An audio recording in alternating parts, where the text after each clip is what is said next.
start with two questions from the audience. First one's for Rajiv.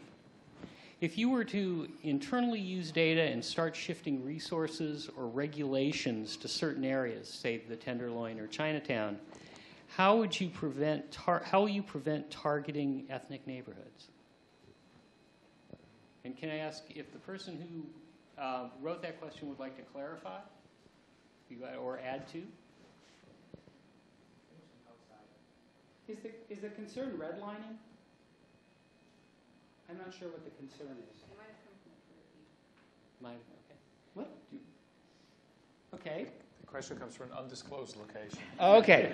So, well, so first of all, San Francisco is an ethnic neighborhood, right? I mean, we're post, in some ways we're post-ethnic because we're majority minority, and so I think that maybe the class we want to protect are vulnerable, powerless sort of communities. How do we protect vulnerable, powerless communities if we redeploy resources to areas where they're suffering? And that's always kind of there's a trade-off there. Sometimes when we do a code enforcement action, we go and we investigate a housing condition. The person will say, oh, well, thank you for coming. And we tell them there's a violation. We're going to tell their landlord, oh, please don't tell the landlord that the conditions here are against the law, right? So it creates a bit of a dilemma. And I think that we have to have kind of a line. We sometimes will retract the complaint if it's non-life threatening because we recognize that displacement, being homeless, is worse than the code condition. So there's a human element, I think, in the response. But that's me. And some inspectors will say, nope, that's the law. You already told me. Too bad, right? So I think that those dilemmas that that kind of report and you bear a burden from the identification of a problem need to be really dealt with as kind of as policy problems. Thanks.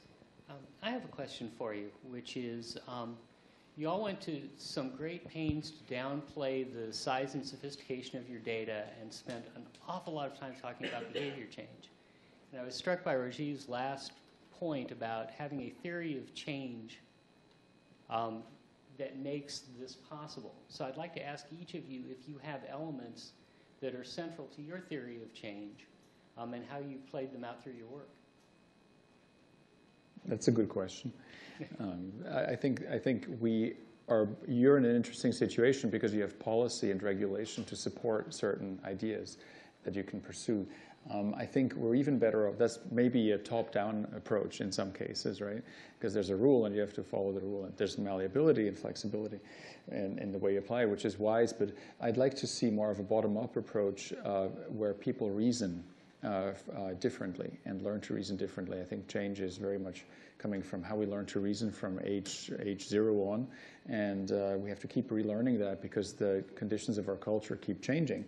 And so if we don't figure out new ways of reasoning, we will get stuck in the past. And so we have to cultivate flexibility and reasoning and try out different ways of thinking about things and make decisions based on our own trains of reasoning that we can own. And then the ideas that come out of that are the ideas we can own as well, and then we'll be much more likely to pursue them and be proud of them than if somebody else tells us what to do. So I think we need a little bit of both, actually a lot of both. And I'll just mention something.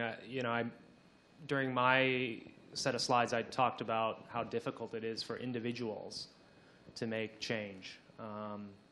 Individuals aren't islands. I mean, they operate within societies. And so I think the kind of work that Rajiv's doing from a more holistic perspective of creating environments that can help people live healthier is really, really important.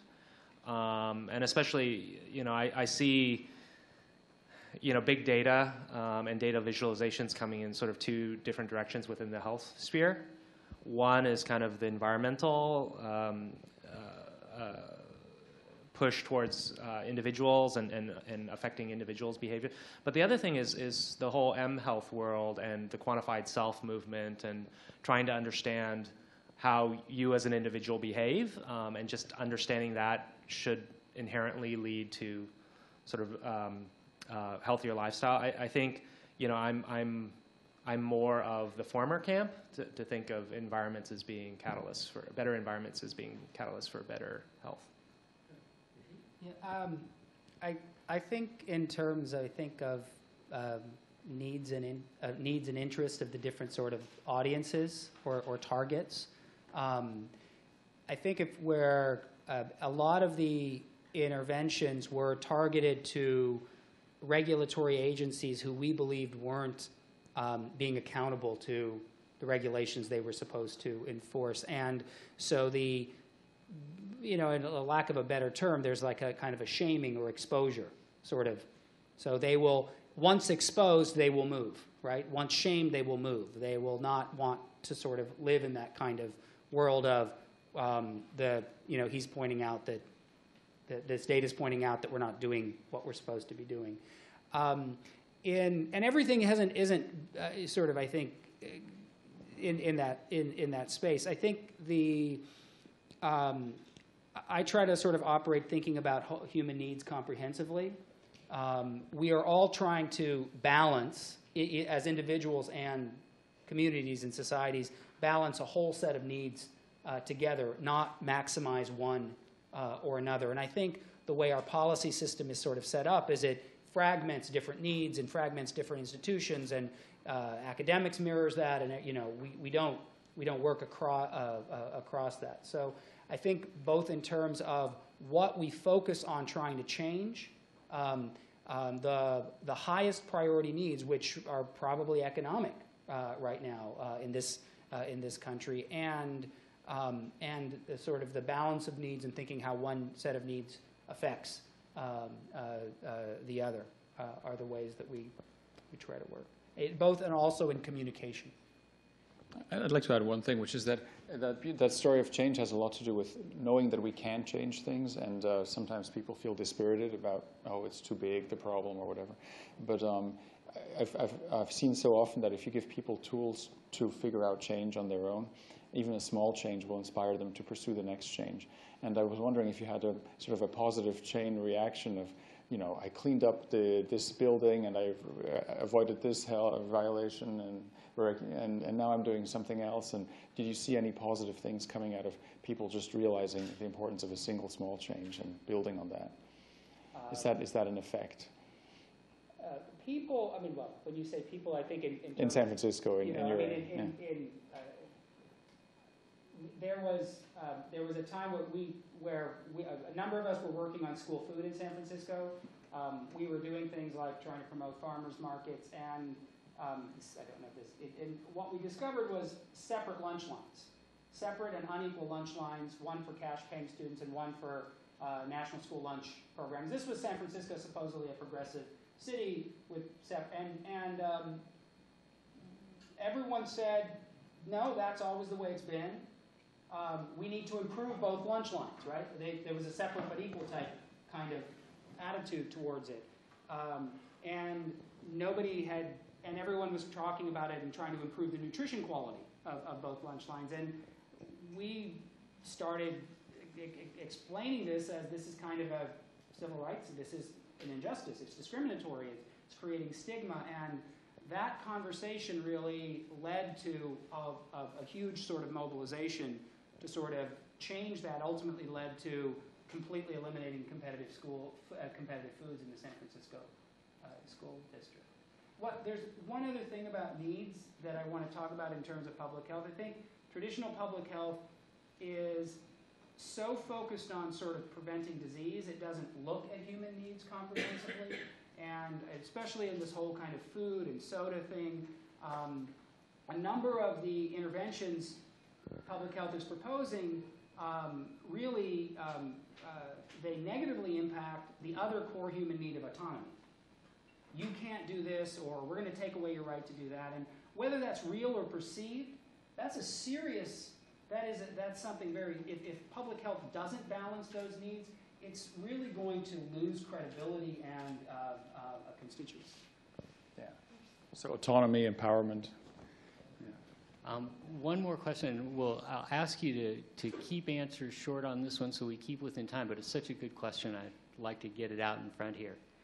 What's the tension between having the data in visual form as an influence to ask the right question versus asking the right question in order to collect the right data?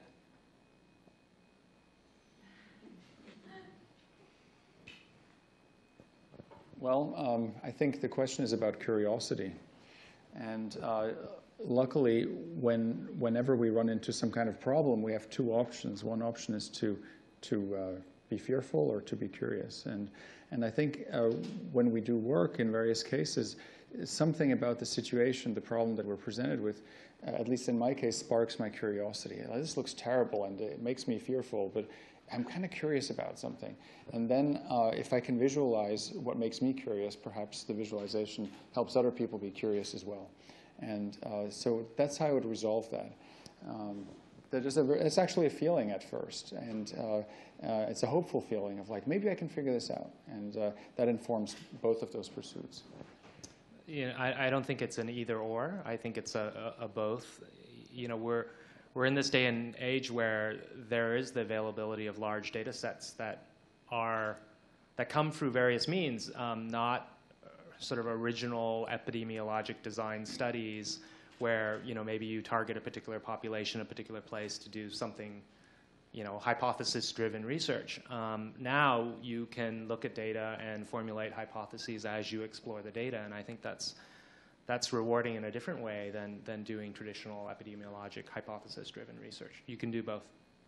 Rajiv, the last word. Like, I think it depends on what you want to do. I think if you want to have impact, there's right now probably a whole set of low-hanging fruit that you could target data collection to impact. For all of these kinds of, you know, understanding political motives, you could understand where to inform or trigger political, you know, catalyze political systems very selectively and solve problems. On the other side, there's, I think, the surprise that you get from things you've never seen or explored. You've moved your microscope over here and you see something you never saw. The yield is going to be, well, I don't know, lower or higher, but it's going to be probably less immediate, you know, sort of probably less immediate. So both things need to happen, but I think they need to be in dialogue. If you're just going on fishing expeditions with data, at some point somebody should tell you, okay, now do some work, you know, or stop for a little bit and do something else. And the people who just are kind of, you know, now, you know, on the other end, they need to sort of switch gears as well. Edmund, Greg, Rajiv, thank you all very, very much, and thank you.